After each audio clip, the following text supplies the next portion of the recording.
रतोदेरो में 5 खां 10 सालनि जा मुस्तक़बिल जा मइमार नंढा ॿार जेके आहिनि गिरेजनि ते दुकाननि होटलनि ते मज़दूरी करे रहिया आहिनि उन्हनि सां ॻाल्हि ॿोल कंदासीं त ही कहिड़ी मजबूरीअ तहत कमु करे रहिया आहिनि। मुंहिंजो पीउ कुरारो मुंहिंजी माउ कुरारी मां हिकु ई आहियां। मां चिमची हलाईंदो आहियां, चिमची बि खसिजी वई आहे हाणे प्लस कुआर हथ में आहे, पराई चिमची हलाईंदो थो वठां।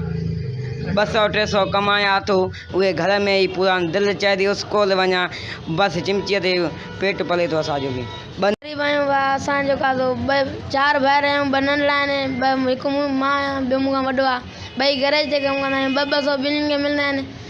राति जो अटो चांवर वठी ईंदा आहियूं तॾहिं घर हलंदा। स्कूल में पढ़ण लाइ दिलि चए थी पर नथी वञी सघूं, ग़रीब आहियूं, इन जे करे बसि सिधो सुबुह सवेरे हेॾे ईंदा आहियूं 8 बजे बसि 200 ॿिन्हिनि खे मिलंदा आहिनि।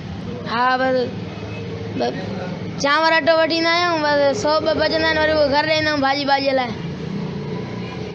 असांजी स्कूल पढ़ण ते दिलि थी चए पर स्कूल नथा वञी सघूं, महांगाई आहे। जे वञूं था घर त चवनि था हीअ शइ वठी अचो, हीअ पोइ वञूं अचूं था कमाइण दुकान ते 200 रुपया उस्ताद ॾींदो आहे, शाम जो बसि उहो बि अटो चांवर वठी वेंदा आहियूं। असांजो पीउ बि उते ॿनी ॿारे जो कमु कंदो आहे, ॿियो को कमु न आहे, न उहो कमाईंदो आहे न छा कमाइण जहिड़ो न आहे, कुराड़ो आहे। ॾियाढ़ी 200 रुपया मिलंदी आहे। अटो चांवर वठी वेंदो आहियां घर, पढ़ण जे लाइ दिलि चवंदी आहे पर न दुकान ते ईंदा आहियूं, उॾे न वञी सघंदा, मजबूरी आहे। स्कूल वेंदो आहियां, स्कूल मां मोटी कम ते हूंदो आहियां, मूंखे शौक़ु आहे, कमु कंदो आहियां रखण जो, खटाइण वटाए ठाहींदा आहियूं।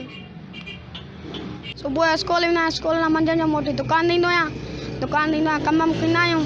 300 रुपया 250 रुपया ॾियाढ़ी मिलंदी आहे, महांगाई जे करे कमु कंदा आहियूं, हिते ईंदा आहियूं। केतिरे टाइम खां कमु था कयो?